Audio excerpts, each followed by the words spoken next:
Hello friends, welcome to కబలానితో channel. నేను మీ లావణ్య. ఇప్పటికి దారిలో పడిందేమో బిగ్ బాస్ అని ఈరోజు ప్రోమోలు చూస్తే నాకు అర్థమైందండి. Promo 1, promo 2. ప్రోమో 1 చాలా బాగుంది. ప్రోమో 2 సోగా ఉంది. కాకపోతే మరీ ఇప్పుడే కదా కొంచెం బిగ్ బాస్కి తెలివి వచ్చింది. ఇన్నాళ్ళు మరి 10 రోజుల నుంచి నిద్రపోయాడో, లేదంటే ఫస్ట్లోనే గొడవలు అయితే ఇంకా బాగా కంటెంట్ వచ్చిద్ది, ఇంకా మామూలుగా హిట్ అయిద్ది అని పప్పులో కాలేసినట్టున్నాడు. అందుకే అన్ని గొడవలు జరుగుతున్నా ఎంటర్టైన్మెంట్ వేలో తీసుకుపోకుండా, వాళ్ళని నిదానించకుండా ఫుడ్ తీసేస్తే గొడవలు అవుతాయి అనే పిచ్చి కాన్సెప్ట్తో బిగ్ బాస్ వాళ్ళు ఫుడ్ కట్ చేసి వాళ్ళ మధ్య ఎమోషన్ని బాగా పెంచేశారు. అందుకే అంత హై ఎమోషన్స్ వస్తున్నాయి అన్నమాట. నాకు తెలిసిందైతే మాత్రం ఆకలేస్తున్నప్పుడే మనుషులకి అరుపులు వస్తాయి, ఎక్కువ అరుపులు వస్తాయి. మామూలుగా కూడా వస్తాయి, కానీ ఎక్కువగా అరిచేది మాత్రం బాగా ఆకలిగా ఉన్నప్పుడే. కడుపు నిండుగా ఉన్నప్పుడు మరీ ఓవర్ రియాక్షన్స్ రావన్నమాట. సో ఈ కాన్సెప్ట్ మీద బిగ్ బాస్ వెళ్ళారు. అందుకే ఫస్ట్ వీక్ నుంచి నానా బీపత్సాలు జరుగుతున్నాయి. అమ్మో ఏంది ఇలాంటి బిగ్ బాస్కా అస్సలు చెప్పకూడదు. మనం అసలే ఏదో చికాకులుగా ఉంటే ఒక టీవీ ప్రోగ్రామ్ చూస్తే మనకి మనసు రిలాక్సేషన్ ఉండాలి అని అనుకుంటాం. కానీ ఇది చూస్తే ఇంకాస్త మైండ్ హీట్ ఎక్కిపోవడం, బ్రెయిన్ బుర్ర బద్దలవడం లాంటిది జరుగుతుందన్నమాట బిగ్ బాస్ 8 చూస్తుంటే. అందుకే మనకెందుకు వచ్చిన గొడవరా, ఇవి రివ్యూస్ చెప్తే ఏంది, చెప్పకపోతే ఏంది అని చెప్పి నేను సైడ్ అయిపోయాను అనమాట. ఈరోజు ప్రోమో, నిన్నటి ఎపిసోడ్ కొంచెం చూశాను.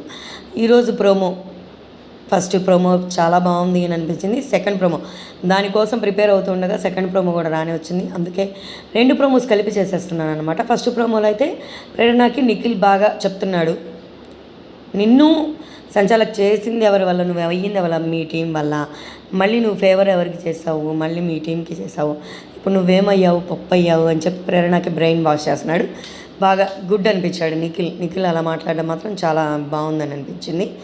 నిఖిల్ ఎమోషనల్ పర్సన్, స్టాండ్ తీసుకునే పర్సన్, అదే కమాండింగ్గా మాట్లాడగలే పర్సన్, ఒకరికి ఒక మంచిగా చెప్పగలే పర్సన్ అని అనిపించింది ఈరోజు ఈ ప్రోమోలో నిఖిల్ని చూస్తే.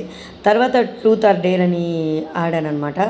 దానిలో ఒక్కొక్కళ్ళు రకరకాలుగా ఫన్నీగా చేస్తున్నారు.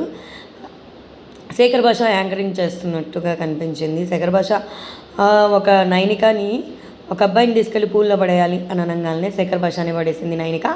శేఖర్ భాష తనతో పాటు నైనికాని కూడా పడేశాడు. ఇక్కడ నైనిక అబ్బాయి అన్నప్పుడు అబ్బాయిని కాకుండా ఎవరైనా అమ్మాయిని తీసుకెళ్తే ఇంకా బాగుండేదేమో అని అనిపించింది. అదేమంటే నువ్వు అబ్బాయివే కదా అని చెప్పి జస్ట్ ఫర్ జోక్ చేస్తే బాగుండేదేమో, ఇంకా ఎంటర్టైన్మెంట్ వేగా ఉండేదేమో అని నాకు అనిపించింది. కానీ ఆ టాస్క్ చూస్తే ఇది కదయ్యా మాకు కావాల్సింది, ఇప్పటికి దారిలో పడ్డావా బిగ్ బాసా అని నాకు అనిపించింది అనమాట. మీకేమనిపించిందో కింద కమెంట్ బాక్స్లో కమెంట్ చేయండి. ఇక సెకండ్ ప్రోమో యాజ్ యూజువల్గా ఎప్పుడో అంటే అదే 9th వీక్లో ఆర్ 10th వీక్లో వాళ్ళ ఫ్యామిలీ మెంబర్స్ నుంచి వస్తాయి కదా ఏవో గిఫ్ట్స్ కానీ లేదా అలాంటివి. ఇక గాడి తప్పుతుంది అని అనుకున్నప్పుడు బిగ్ బాస్ ప్రవేశపెట్టేది వాటినే కదా. ఫ్యామిలీ నుంచి గిఫ్ట్స్ రావడం, వాటి కోసం సాక్రిఫైసెస్ చేయడం, ఆ టాస్కే కదా పెట్టేది. ఇక తప్పదు. ఇక మనం 2వ వారమే 3వ వారమే దుకాణం ఎత్తేయాలి అని అనుకున్నాడో ఏమో, కానీ దెబ్బెమ్మడికి బిగ్ బాస్ ఫ్యామిలీని రంగంలోకి దింపి వాళ్ళ చేత గిఫ్ట్లు పంపించాడు. దానికి ఒక టాస్క్ పెట్టి లాలీపాప్స్ ఎవరి దగ్గర అయితే తక్కువ ఉంటాయి వారు ఇలా గిఫ్ట్స్ని కోల్పోతారు అని చెప్పారు. ఒక్కొక్కళ్ళు ఎమోషనల్ స్టోరీ చెప్పారు ఆ గిఫ్ట్స్ చూస్తూ. నిఖిల్ వాళ్ళ ఫాదర్ది షర్ట్ అని,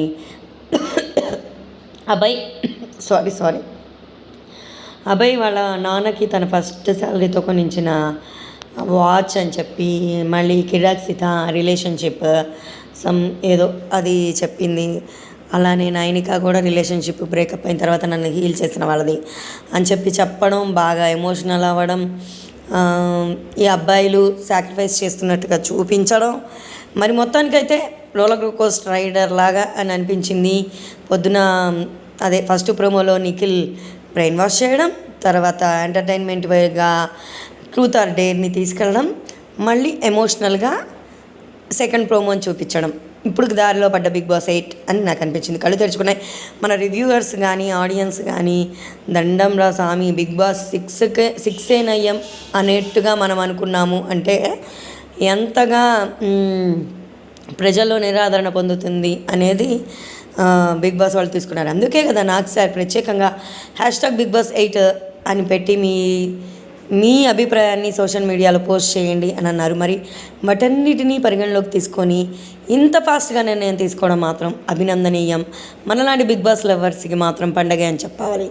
సో ఈ వీడియో మీద మీ అభిప్రాయాన్ని కింద కామెంట్ రూపంలో తెలియజేయండి. ఇలా మన బిగ్ బాస్ బాగుంటే మనకన్నా సంతోషించే వాళ్ళు ఎవరు? నా రివ్యూస్ మాత్రం బిగ్ బాస్ బాగుంటే ఖచ్చితంగా నా వైపు నుంచి వస్తూనే ఉంటాయి. ఈ వీడియో మీకు నచ్చుతుందని అనుకుంటున్నాను. నచ్చితే మాత్రం లైక్ చేయండి. కొత్త వాళ్ళైతే సబ్స్క్రైబ్ చేసుకోండి. పాత వాళ్ళైతే లైక్ కొట్టి షేర్ చేయండి. మరో వీడియోతో మేము ముందుకు వచ్చే వరకు సెలవు. నమస్కారం. స్టే ట్యూన్ టు మై కబలానితో ఛానల్. Thank you.